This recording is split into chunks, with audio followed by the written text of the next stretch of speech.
How much training do you actually do? All right, this is American mentality. Gonna work anymore. Boom, let's put these guys on the phone and let's have savages. No. And this is so funny. I have to deprogram you from years of being like, yes, sir. No, sir. Okay, sir. I'll check. I'm so sorry about that. There's nothing scammy about it. It's just having conversations and solving problems. Let's first start with... And now the man you've been waiting for, John, the sales machine,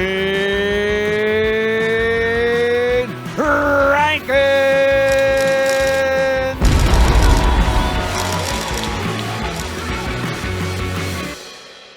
Ladies and gentlemen, today's guest, Scott Morse, is a seasoned entrepreneur who transformed his high-ticket sales expertise into a multi-million-dollar success. After scaling a small marketing firm into a $30+ million operation, he launched Lamassu Media, the real estate industry's first enterprise-level call center, now overseeing 200+ employees, over 1 million weekly dials a week. Yeah, I just said that. Over 1 million weekly dials and building his own real estate portfolio. Scott is here to share his strategies on leveraging sales acumen, data, and market insights to fuel business growth. Welcome, Scott. Boom. I love it, man. Thank you so much, John. I'm excited to chat with you all things sales and entrepreneurship. Yeah, I'm excited. So why Lamassu? Why Lamassu Media? Is there a meaning behind the name? Yeah, dude, this is my grand finale, man. You know, like I'm blessed enough to have had a good trajectory. And so like, this is it, man. I'm sunsetting after this bad boy. And so I was like, okay, I got the opportunity to create the name and come up with it. And I'm a big believer in sales culture and just some of the small things that can drive it. So I wanted it to be like a sports team. So I wanted to have that logo. I wanted to have that thing they feel pride on, putting on their shirts. And so I was like, we have the heart of a lion. We don't laugh like hyenas. We're out there killing. We're at the top. And then I was like, all right, well, we're eagles. We're not ducks. We're not waiting for handouts. We're not waiting for breadcrumbs. We're up there flying high like eagles. So I was like, all right, first time ever an eagle and a lion were together. Okay, boom. It was a Lamassu, and it goes back to ancient Assyria. And I started researching the deity that it was. But it all started with like, I'm going to take everything and combine it together, lion and an eagle. And then let's find out the first time that ever existed as a god. And it was called a Lamassu. Right on, a god. I like that. And speaking to that, how did you get into sales?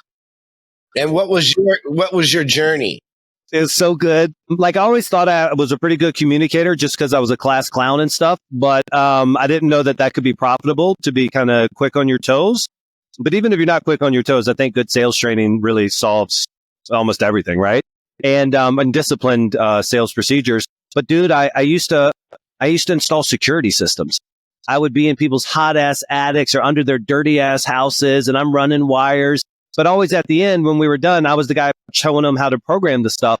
And one day we did it at a corporation or something. I didn't know. And I'm showing this guy how to use the thing. And I was like, I saw nothing but young kids in their 20s, like wearing suits, driving BMWs, fancy cars. And I was like, what do you guys do here, sir?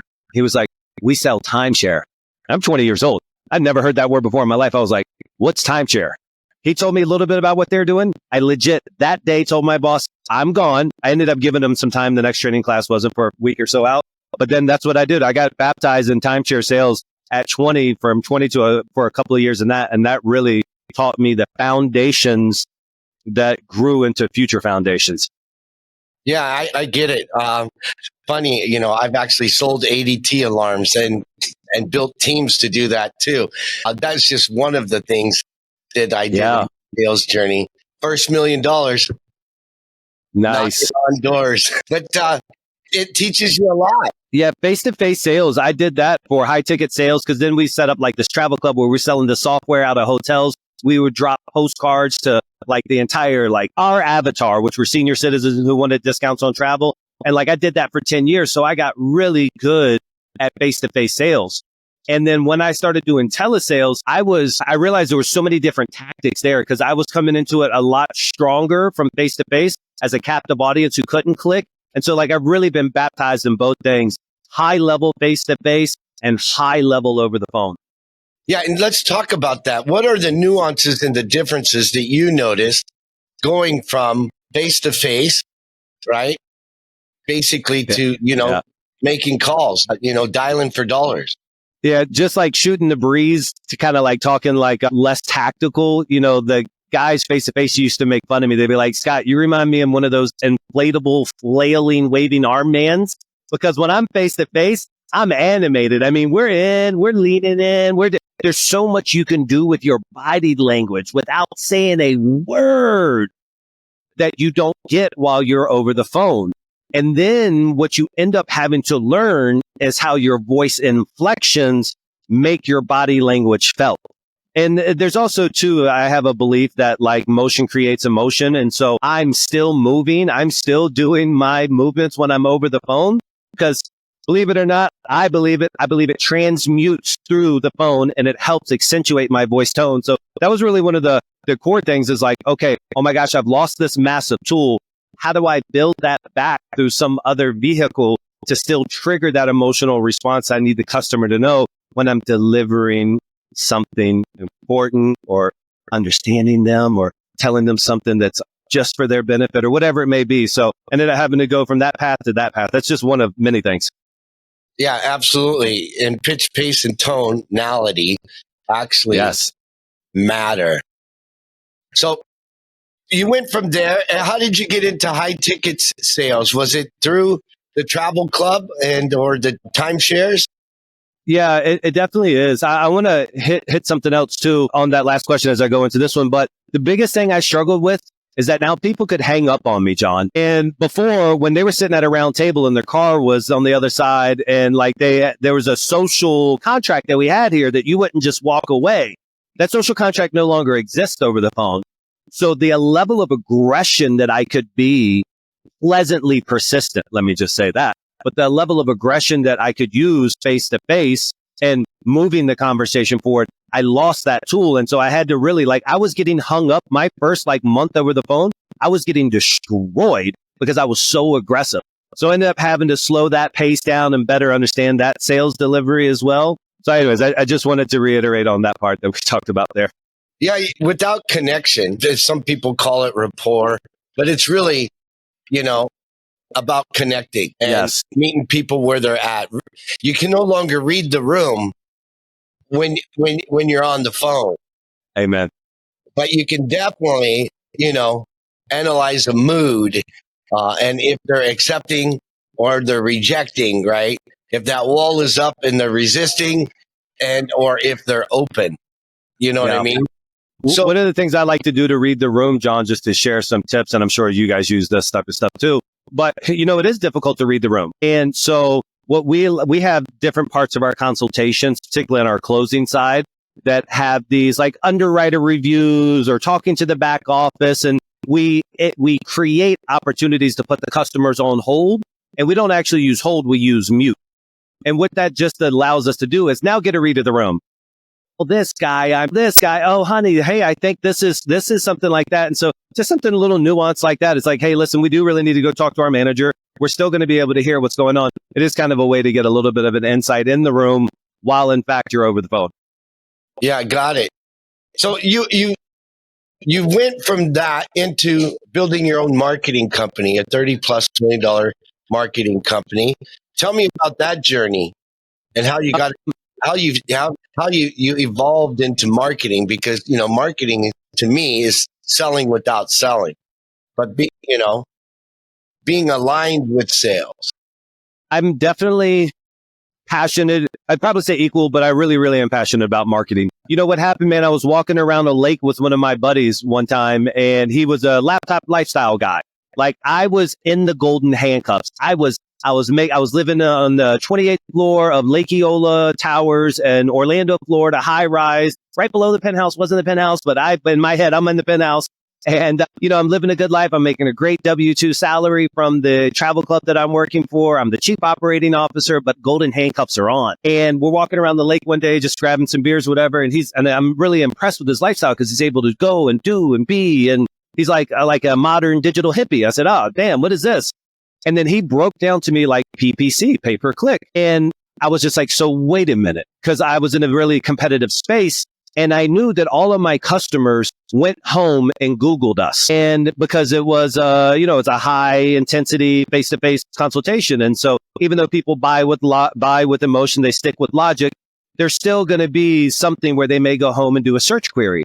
And what I was really really aware of is they were searching our name. And then I was like, well, they're also searching my competitor's name. And what better customer than somebody who's at the very bottom of the funnel, where they're either pre-consultation or post-consultation, still in rescission, but pre-consultation or post-consultation, where I know that 70% of everybody who went through a pitch nationwide is going home and Googling these terms. Is ABC a scam? ABC BBB reviews. And so when my buddy was telling me how PPC as a Google thing concept, I said, wait a minute. So I can buy, is Coca-Cola good for you? And then my ad could pop up. He's like, yeah, just don't make it say Coca-Cola. But now everything has been equalized. You have the same marketing opportunity per click as Coca-Cola, the behemoth. You just, if it costs $125 a click or $125 a lead, that's what you got to be willing to pay. And so I'm using Coca-Cola as a reference, but it was against the travel industry.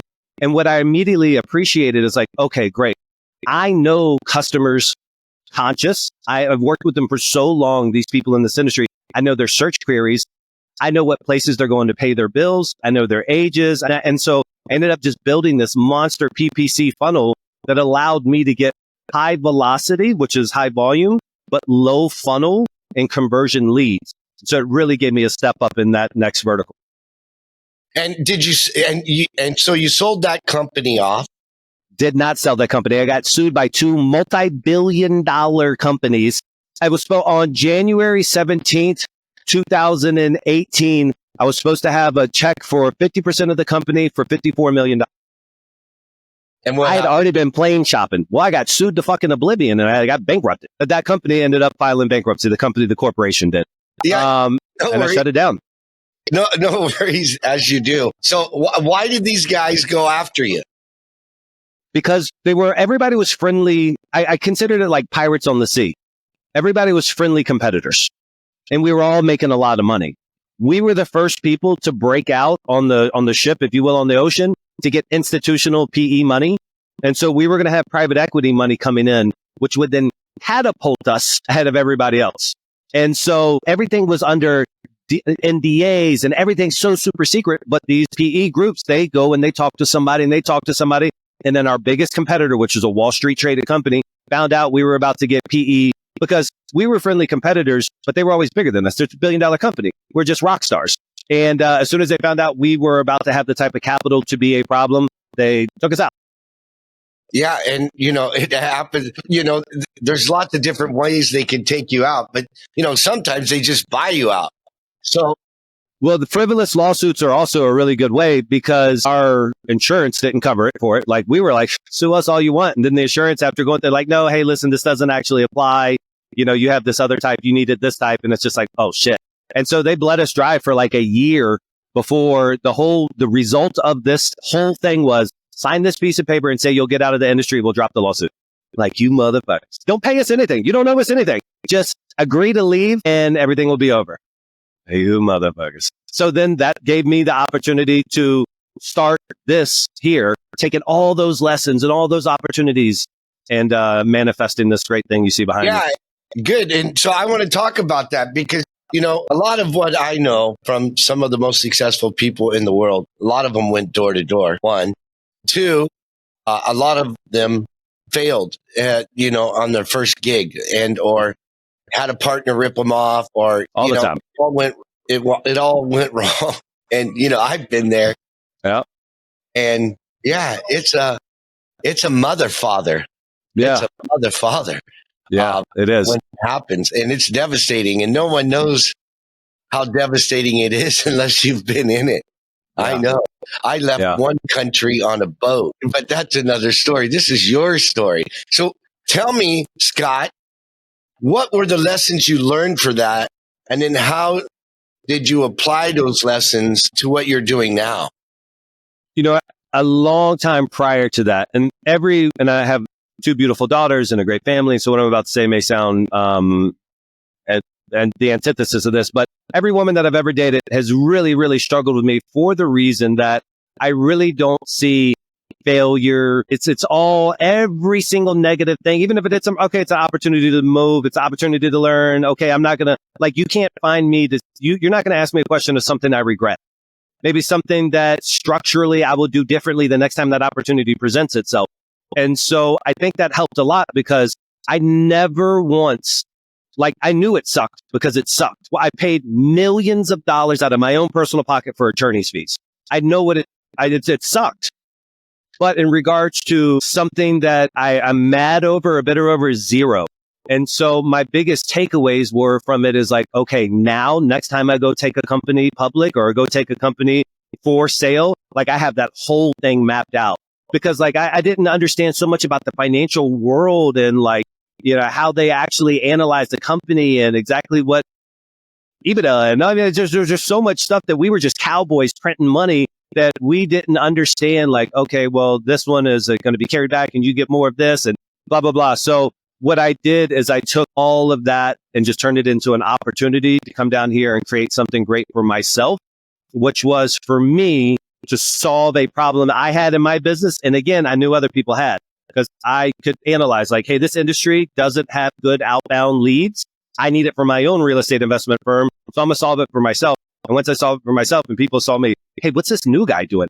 How the hell did this new guy? I took a year to get my first deal and this guy's doing, a lot. And so all of a sudden I started passing people and they were like, hey, can we get some of your callers? And then this became a business itself. Well, I love it. And you mentioned about your relationships and that you're a dad, you have 2 daughters. Yep. How do you keep things going and thriving? And I'm a dad. I mean, you can obviously see behind me what's Congrats. Yes, sir. So, I'm not confused. I come to work, I see him. I go home, I see him. Yep. Always seeing him. How do you manage it all and be a super dad at the same time? Running a 200-person company is way easier than being a dad of 2. And the level of allowance for failure or some type of variance in performance is much smaller for me as being a dad. I hold myself highly accountable for that. It is my biggest profession. It's my biggest opportunity. I busted my ass to be able to give my life the life that my kids have today. We just got an in-ground trampoline put in. We got the dopest trees. We just koi fish and stuff like that. I have been blessed enough through diligence to provide them the life that I hoped I would be able to give my daughters or kids one day. And so I'm fell in a little bit in the trap of spoiled princesses. But my daughter came into my office the other day and she was like, hey, Papa. And she's talking to me about money. She's 7 years old. And she writes on my dry erase board and unprovoked, she said, okay, today I'm going to give a presentation on how to make money. And then she only wrote 2 things on how to make money. And she wrote 1, sell, 2, work hard. And it wasn't instigated or anything. But dude, that made me so fucking happy that her observance of me, she's like, okay, if you want to make money, you want to be successful, sell something, bust your ass. And dude, it's something as small as that. I feel that's cool, man. I can dig it. And are you live in your call center right now? Yeah, this is my live call center right there behind you right now. That's why they're applauding when somebody just closed the deal. It's pumping right now. I can dig it. I call it the bullpen, right? Mm-hmm. Francis, I want you to go get our spin the wheel. Go get our spin the wheel because you got 2 spin the wheels there. I want to show you our sales culture and talk a bit about that because I love sales. I honestly love sales because to me, it's like what you said, solving problems. I'm a big Zig Ziglar fan. Yes. Right. Sales Zig changed my life. Zig Ziglar had the most impact out of any sales author, all of them. He really is. He changed my life. Yeah, from service, solving problems. Oh, yeah. This is too funny, right? This is too funny. I love it. Right? Nice. So you make a sale, spin the wheel, win a prize. Absolutely. Is it the same culture that you have in your arena? Yeah, man. And so these wheels here are lead generation wheels. And so based on if they send a lead to an affiliate or to my office, it doesn't matter, but I'm considered my own affiliate and they close up that deal, automatically get a wheel spin. And that's coming out of my pocket, not even my affiliate pocket who just printed money from it. And then if they hit certain metrics, they'll be the top 3 guys from the day before get to spin the wheel. And there's some really cool stuff on there. Not all of it's cash. Some of it's X amount of push-ups for X amount of cash. or, double it up. Like we could keep a really cool, vibrant culture here because cold calling sucks. But if I could cold call on Jeff Bezos's yacht, I'd fucking love it. I can't give him Jeff Bezos's yacht, but I can give him something like a Google-less atmosphere here. We have an arcade room, 2 ping pong tables, 1 foosball table, a really dope 12,000 square foot, state-of-the-art, like rockstar place. And I'm in Colombia, South America. I'm in a third world country bringing America. You might as well be off the Jersey Turnpike down here. So, yeah, it's exciting. Yeah, it's pretty cool. I'm currently in Manila, and we're set up. No doubt. Wow. Yeah. I love that. And what we did is we built the sales machine is a sales performance software system for distribution, sales, and marketing management. So, a lot of people say, well, are you a CRM? No, we're not. Yeah. We're all about sales performance. We have a CRM, but that's just a little tiny bit of our gamification to gamify sales. Too funny. So all that culture we put into a machine, a software machine, to actually empower the people with rewards, recognition, competition, compensation, and coaching, all a learning system. It's funny how your culture is. Dude, we're birds of a similar feather, and I'll tip my hat to you, but I just had my developer, we're up here talking to them right now. So I wanted to change the way every time somebody submits a lead, a pops up. And if it's the highest quality lead, everybody applauds. If it's the middle quality lead, everybody goes like that, just one clap. And if it's the lowest quality lead, which is still good, no one says anything, right? But I was like, dude, how can I get it so like confetti pops up on the screen whenever that lead happens? And I wanted to sit there a little bit longer. I don't want to redo the main screen because we have monitors everywhere showing where they're at for the day, et cetera, et cetera. Because like you said, it is recognition. It's like, I don't know if you can hear them, but they're about to shoot another one. That was above right there. So that one was only a 1 clap. But anyways, but for me, I remember the excitement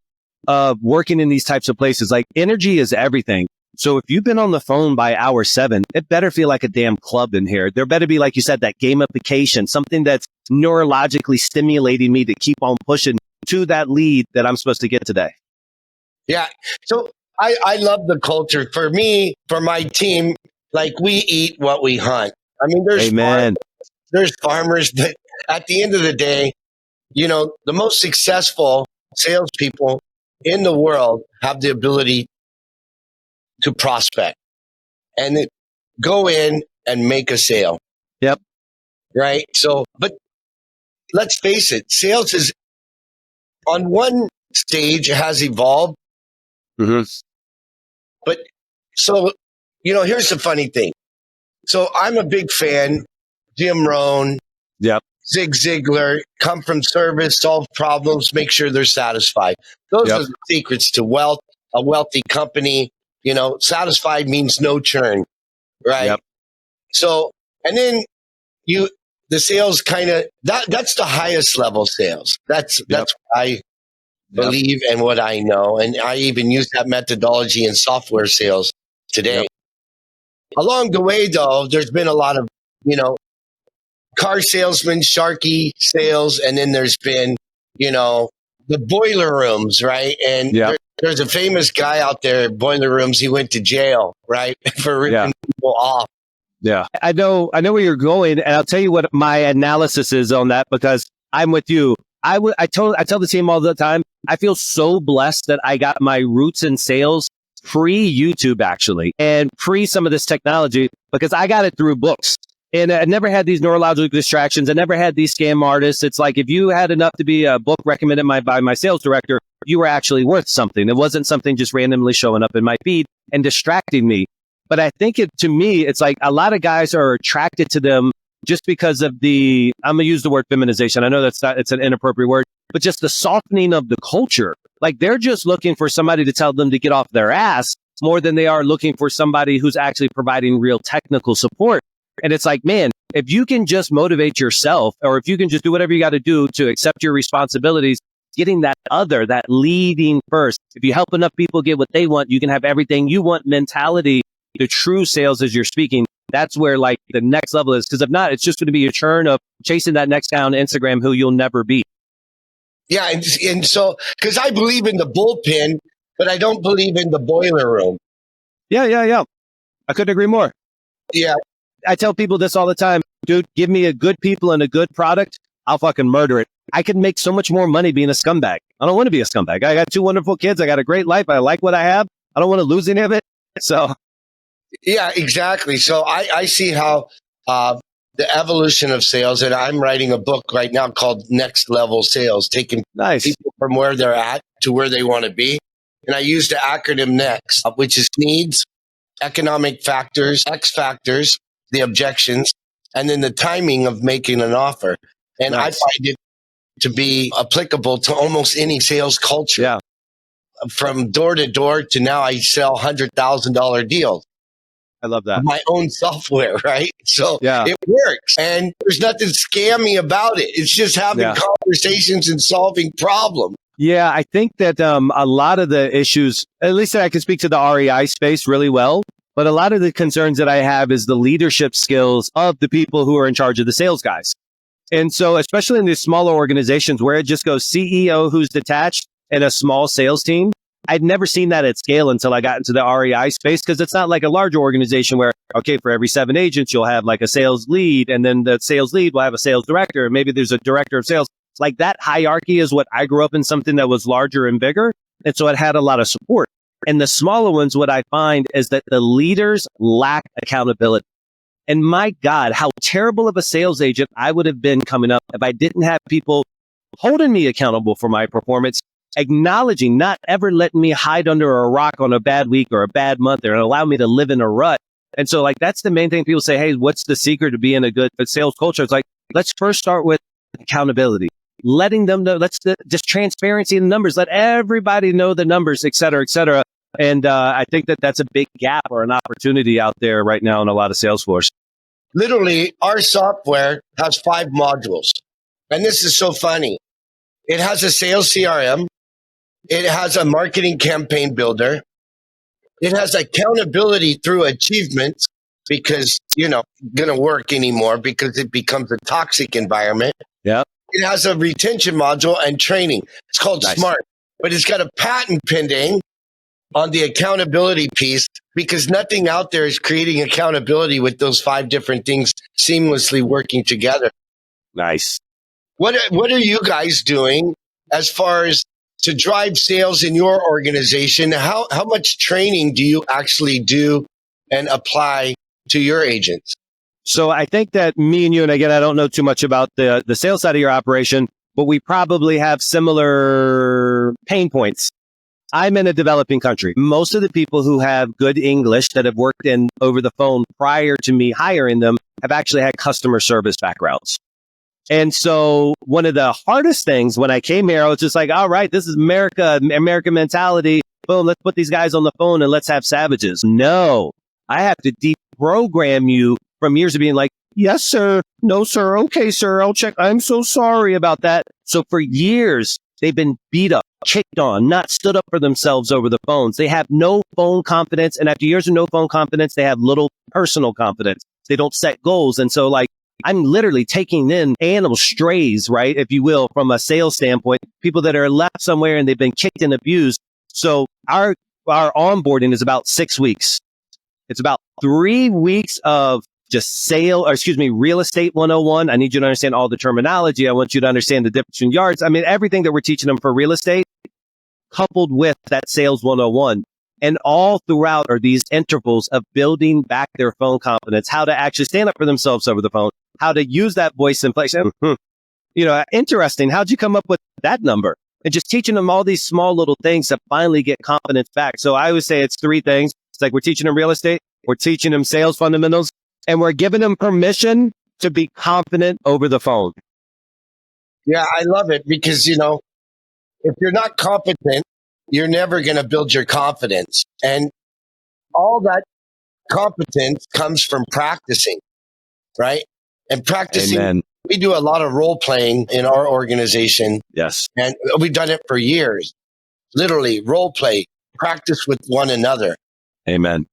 Hey folks, if you're enjoying this episode and you're picking up what I'm putting down and what the guests are actually putting out there, do me a favor, like and comment what you liked about the episode, or even comment what would you like to hear? What topics would you like to hear in the future? Because believe me, it matters. I read absolutely every single one of them, and I want to bring you more and more value to help companies scale so that we can grow this podcast to make a bigger difference. Now let's get back to the show. And it never stops too. I think some people like you'll get them started, sales manager, whatever, and they'll just do it like, hey, yeah, we role played for the last 60 days. And all of a sudden they start doing something different. It's like, no, man, this is the shower, but you got to get that bath as often as you possibly can. And it's good. It keeps your knives sharp, right? Like our steel sharpens steel. We want to make sure people have it. The advantage that me and you both have, or anybody has in sales, is we already know the objections before we go into the call. Like, I'm not going to hear anything new today that I haven't heard X amount of times before. So like, I already know the frame of the call. I just want to make sure I'm doing proper discovery to make sure I'm the exact solution. And then if I'm the exact solution that they need, then I'm going to be able to do the rest with conviction and sounding intelligent while I'm talking to them. I should be able to take them to the finish line because I verified they have a need and I'm a good fit. So like, I can help you. Yeah, exactly. And the key word that you said right there was conviction, right? What to you separates the great salespeople from the average one? You know, I was going to say the home life, but it's more than that. It's like their personal belief in themselves, you know? Like, I've never met a scammer. I've seen a lot of scammers. You can be a scammer and still sell a good product. I've met a lot of bad people who can put up numbers because they're like, whatever, and they'll put up numbers for a while, but ultimately they crash. The people who are the rock stars are as disciplined on the phone as they are in their personal lives. They tend to have a really healthy routine. They have a really healthy life at their house. They typically have a supporting spouse or whatever it may be. And even if not, et cetera, et cetera. So I just think that what you're doing out of the office impacts what you're doing in the office as much as you want to try to leave everything at the front door. And so that's what I find. I find those guys, they just have this insatiable desire to be better in their personal life, financial, spiritual, sales, etc. Yeah. And what do you think separates a great sales leader than an average sales leader? I would definitely say accountability is a major, major part in it. Getting over imposter syndrome. I think that's a big thing too, because as a sales leader, you should be blessed to have people who are better than you in sales underneath of you. And what I find happens is they'll have like a couple of good guys on their team. I literally just went up to an agent. We have live transcription that happens on the screen. And I literally just went up to him. I was like, Daniel, why is your transcription off? He's like, I don't really trust it. I don't use it. I was like, well, when I come behind you and I don't have a headset on, how can I help you if that's not on there? I want to know what this guy was just last saying because I can scroll up to it. I can grab his mouse and scroll up to it. And he's like, you think Max, which is his team lead, he said, you think Max is going to help me on the call? And boom, exactly what I just said, just played out in front of me, where the number one guy on his team thinks he's better than the leader. The leader has allowed him, and he's true, he's probably better than he'll ever be on the phone. But the leader has now changed his SOP and allowed this guy to do something different. A true leader would hold him accountable. These are the processes. Sell him on why I can help you. You might be better on the phone, but I'm better at analyzing. I can be your second set of eyes. So I think just getting over this imposter syndrome that, yes, I may lead people who are better than me in that role, but I'm a damn better leader than he is or he'd be in this role. Yeah, and that's not even a conversation that leaders should be having. The role of a sales leader is to grow salespeople, not to grow Amen. sales. Because you grow the salespeople, the sales will automatically grow. I get into these kids' asses, my team leads. I'm like, dude, you bring them a coffee. They're sitting there. They're on the phone. You massage. Like, there is no hierarchy eagle here other than you need to make sure these guys are like Wagyu steaks. Like, you feed them milk bottles, you play them music, you massage them, whatever you want to do. But like, I want that culture to be like, this is our cash cow. These guys, I got guys here with monster degrees, my CFO, my COO, and all these other people here. Without these guys behind us, there's nothing. So this is our VIP group. And so anyways, I agree with you. Couldn't agree more. We're growing the agents. The agents then grow the performance. Yeah, and those agents bought those college degrees that are on those CFOs' walls. Yeah, amen. They pay for them. Amen. It's a great way of saying it. Yeah, if I were you, I'd be hanging your CEO's monster degree. I would say, I want all of you C-suite that all have monsters degrees. I want you to hang them on the office wall. And then after they hang them on the office walls, say, you know, those people in the bullpen there, so they paid for those degrees. Amen. They might not like it, but let's be honest, they're paying your salary. Yeah, 100%. So, 100%. and so now tell me about you're generating leads for real estate companies and selling those leads or doing affiliates. Tell me, what services do you offer? Yeah, so it's truly an agency-based service. And so people will come to us with their marketing budget, just like they may go to Google or go to TV or mail. What my affiliates and even myself, again, I'm one of my own affiliates, but I'm looking for motivated sellers in major markets who are looking to sell their house and have a pain point that means they'd be willing to sell for a discount. So we're calling tax delinquent, pre-foreclosure, pre-probate, probate, absentee, vacancies, water shutoff. So like we have this monster data team. I have a hole in the back, like monster data team.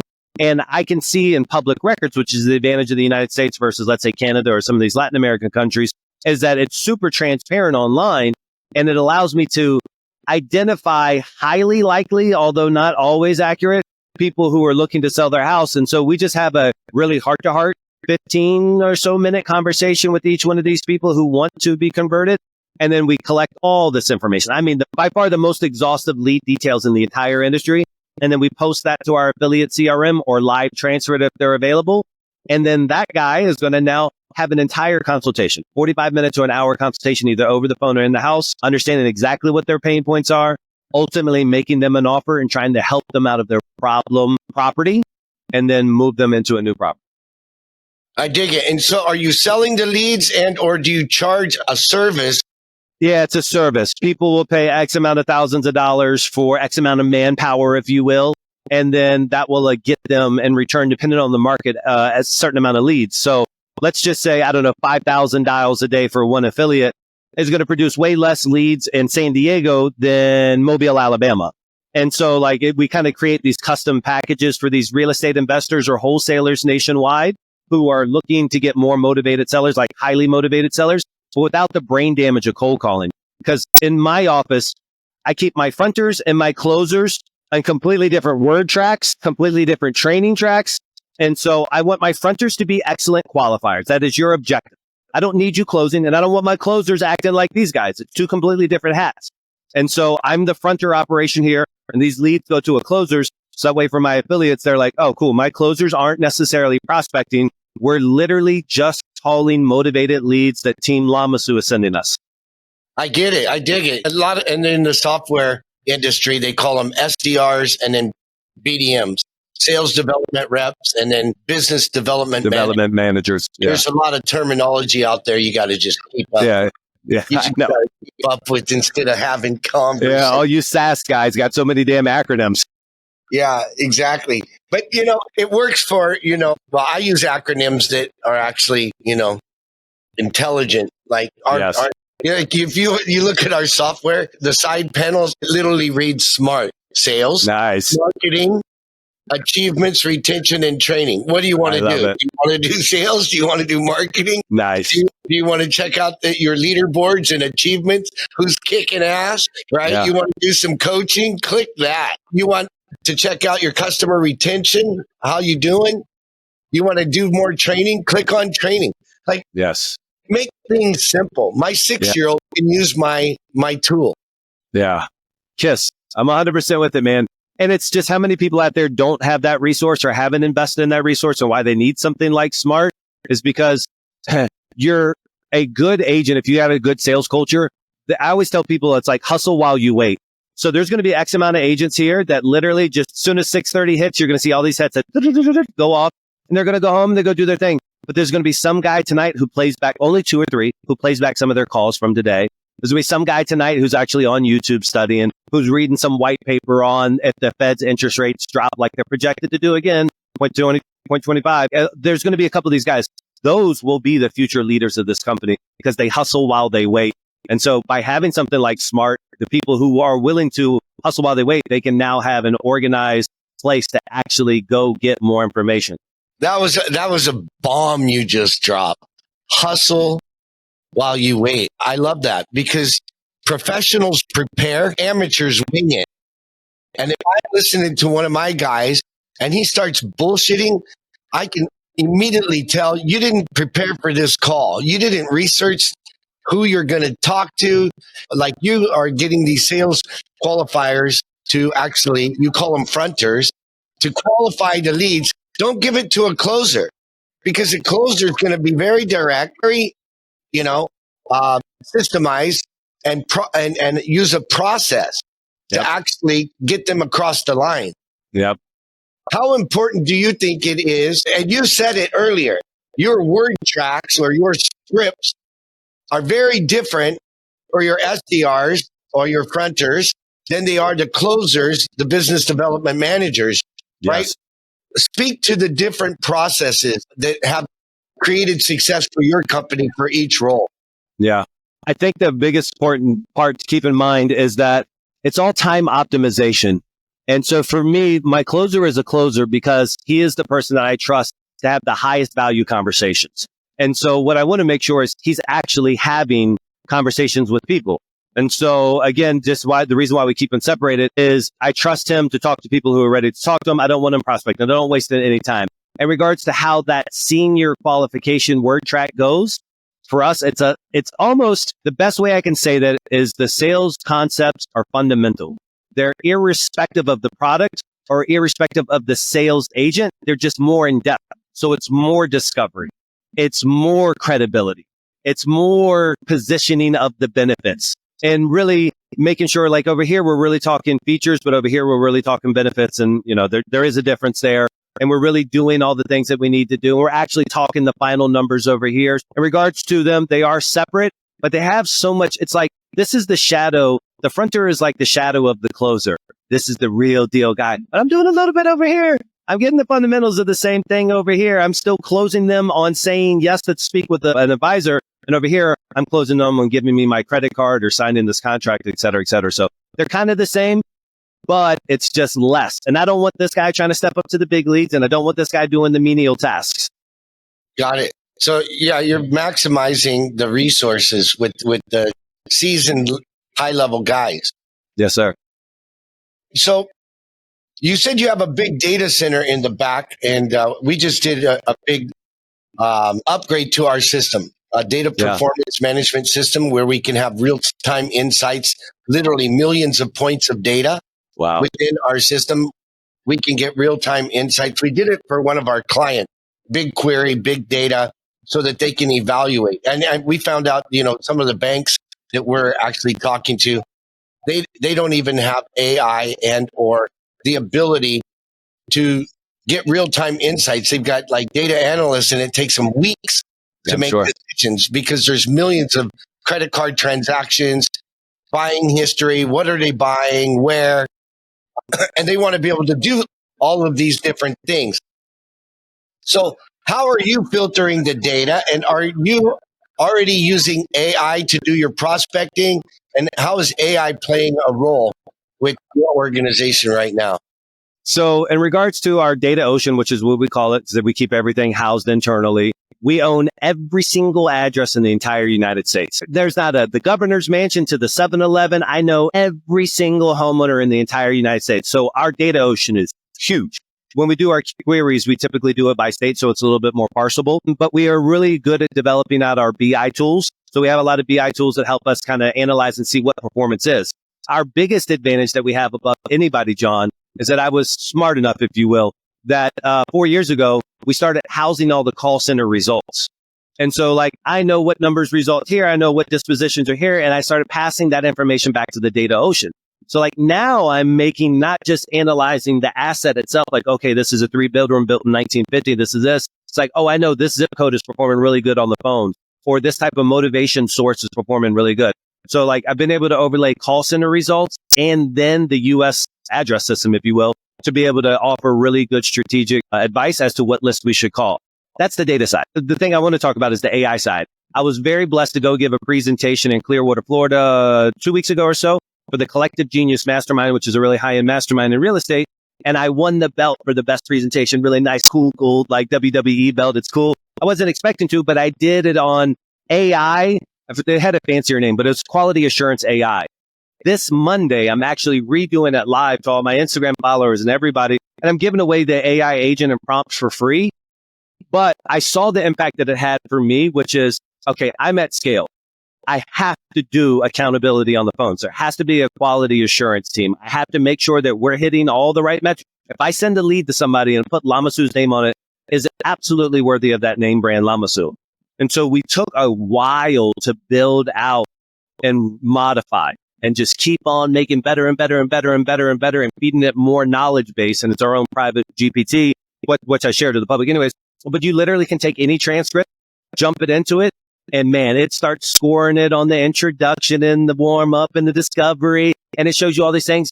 And I trained it because GPT wants to be nice. By default, those guys in Cali, they programmed it to be really sweet to you. So I had to like overtrain it like, hey, my sales culture. I want you to be direct. I want you to get actionable insights. So not only does it score it and grade and show and take exact quotes, but then it gives really kind of curt advice like, should have done this, must have done this, would find better results by saying this, this, and this, missed an opportunity to say this, this, and this. And so we're using AI at scale right now to monitor calls, the quality of the leads that we're sending, but more importantly, give live feedback back to the agents through a Zap or call that goes right to their Slack. That lead you just submitted, and it takes a little bit before it gets to them, but it's the same business day. But that lead you just submitted, here was your call feedback. So that way, bam, they know exactly what they can do differently or better on the next call. Amen. I love it. You know, there's a lot of companies out there that are selling that service now in actuality. So you've actually took ChatGPT.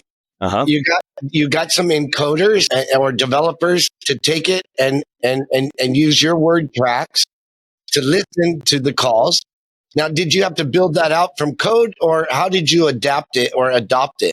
So really good. And I'm humble and blessed enough to say I built the entire thing. It took a lot of like feeding it different calls and stuff. And so I have a great support team here. But you create a custom GPT is really like where we started at.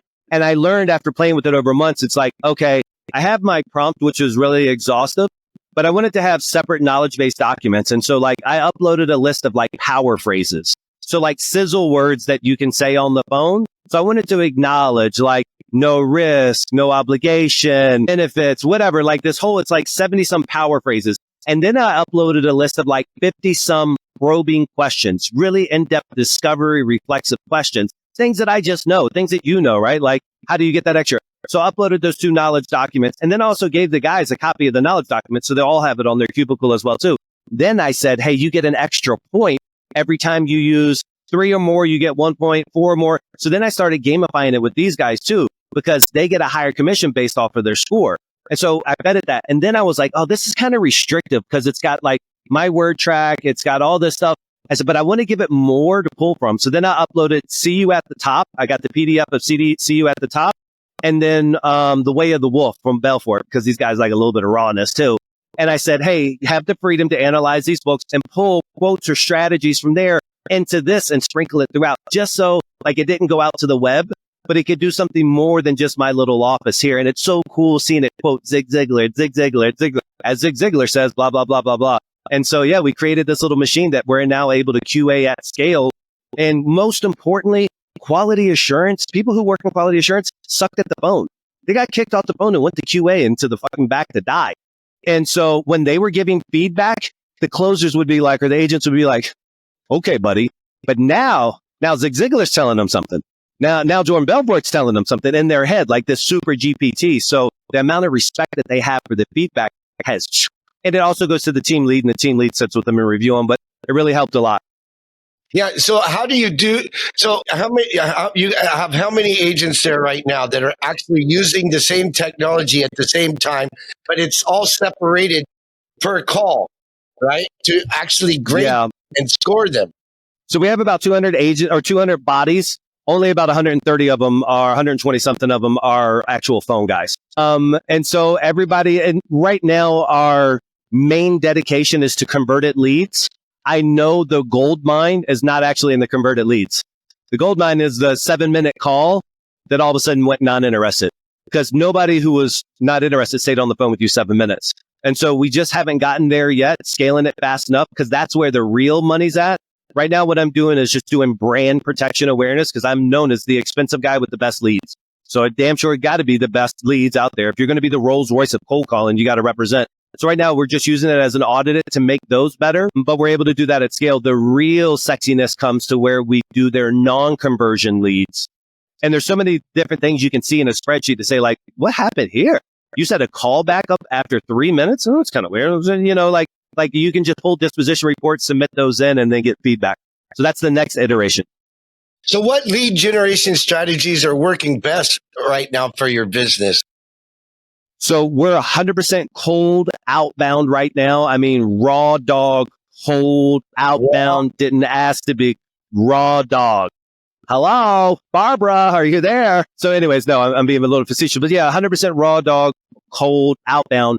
The advantage that I have is that most people have trusted their company's first impression to the absolute worst VAs in the entire world. And I don't mean this by the country, but they're looking for the cheapest and they get the cheapest. And so they'll do like Egypt or Pakistan or wherever. It doesn't matter. You could even do Colombia and not underpay. But what I've done is I've created an environment where these guys, their English proficiency is through the damn roof. Their sales training is through the roof. And so we can call the exact same address that somebody else called with a terrible accent, who had noise in the background, who had whatever. And we're able to convert these people who just got a call from somebody else. And so like being able to have a highly articulate conversation about the local market and also just to be able to have some sales training on the phone gives us a really good strategic advantage in the old and dirty outbound cold calling. Yeah, I get it. And, you know, you hear so many people say, you know, outbound doesn't work. Cold calling doesn't work. Literally, I started a new division. I have another software that I sell. It's actually rewards and loyalty programs, like having an Uber app for your restaurant, an Uber app for your salon, or anyway. My team was having a challenge, and I'm like, really? You're really challenged generating leads because you're sitting on your ass and you're making calls and it's not working because you can't get through to a gatekeeper. And so I just went old school on them. I said, get in the car. We went to the mall and I generated fucking 28 leads in 4 hours. And met 4 or 5 different owners. And I said, that's how you do it. If it's not working on the phone, get off your ass and go in the field. John, knock on some doors. Just uploaded a new list to one of our outreach departments. This is for my own Lamassu, right? And literally me and you had the exact same conversation I had with today. The director of that little department, she reaches out to me. She was like, hey, from what George was telling me, that the new uplist you guys uploaded didn't have some numbers in it. I just want to know when it's going to get fixed. I said, don't fuck.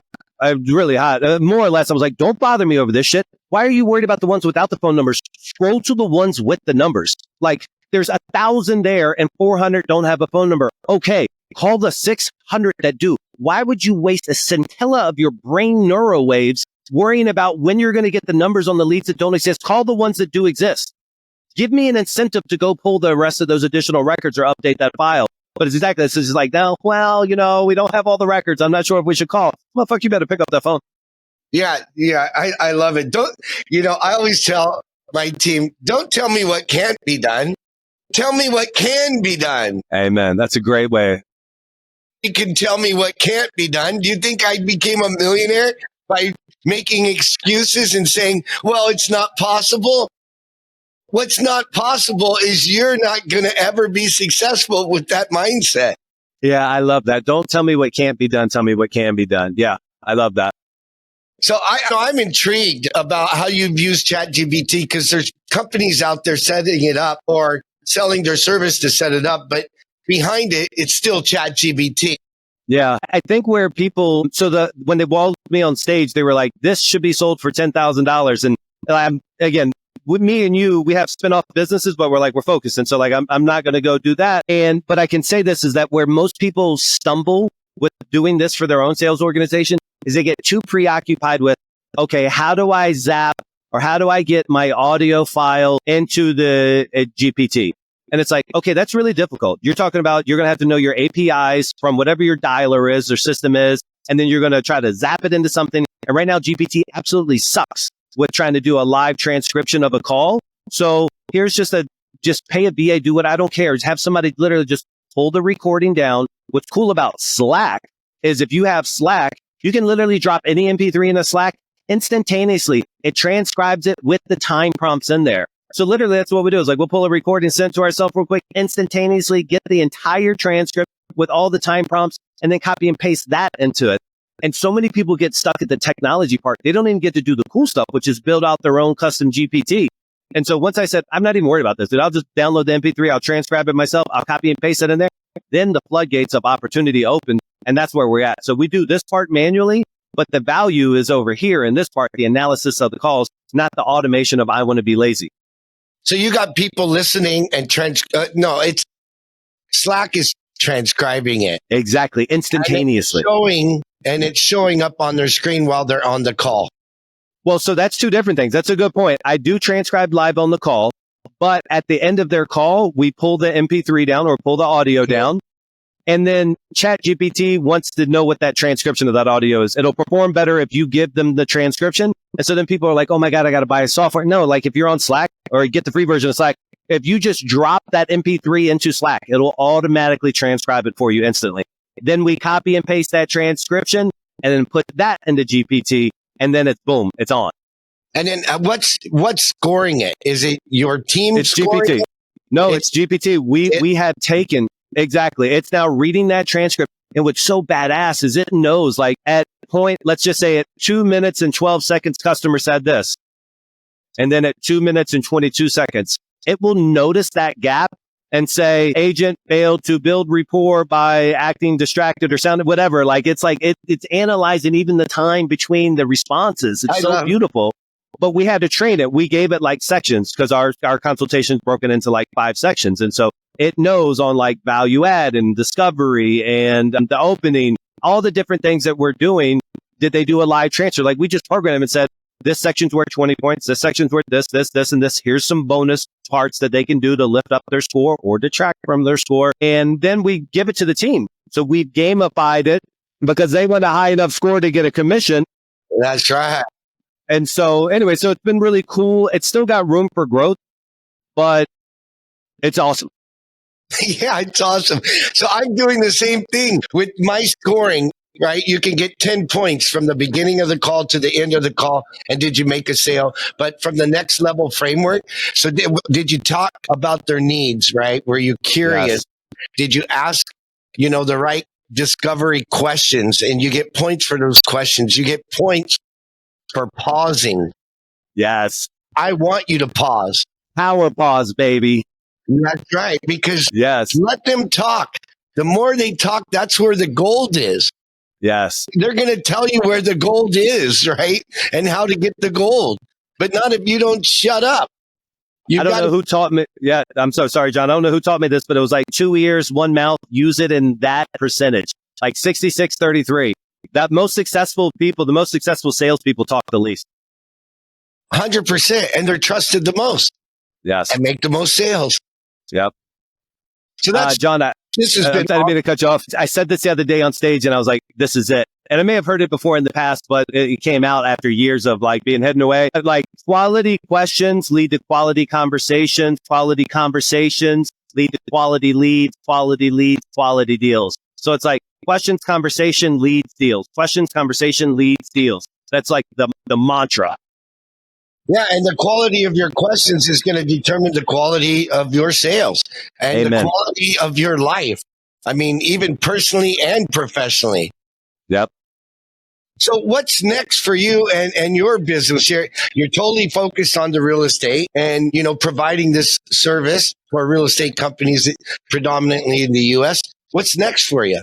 I have a sales podcast called Leads to Deals that I'm really, really passionate about. And it'd be an honor to have you on and flip this role around and learn more about you and share that with our audience. Sales changed my life, man. I'm an uncollege educated guy. I was able to do so many things for my parents, buy them a house, by myself. I mean, sales changed my life. And I want to let people know out there that like there's this gift that you can give yourself. You're not even naturally born with it. I promise. You can pick up this craft at any age and change your life. And so I'm really passionate about sales. So I really want to continue on my podcast journey there. And my biggest gap in my knowledge base for myself is really like financial institution and understanding finances. Like I got money, but I don't really understand money. And one of the opportunities that popped up here as a real estate investor is being able to take in properties and be able to then sell the notes and be the bank myself. And particularly to the Latin American population in the United States, because I have great bilingual people here. So that's really the goals in 2025 is to set in place. Instead of like fixing, buying and rehabbing, buying and then selling them out and really starting to understand the mechanisms of being my own little bank. Hey, man, it's good to be the bank. That's what they say. I haven't been there yet. Right now, It's banks are like casinos. The house yeah, always house always wins. wins. Yeah, man. Right? So, amen. Amen. It's great to have you on. I'd love to go on. Thank you, brother. Show, Scott, you've been amazing today. I love comparing notes about the different ways we build culture and sales team. I'd love to share with you my next level sales and how I'm going to put together my GPT. And I'd love to go on your show. Thanks. I'll have our guy reach out and dude, we'll get it happen. Dude, I appreciate you having me on, John. That's a wrap, folks. Thanks for joining me today. And if you got value from this episode, do me a favor, like, subscribe, and refer a friend. And if you want even more value, go to thesalesmachine.com, click on resources, and there's tons of resources there to increase profits and drive performance in your business. Right on, come on.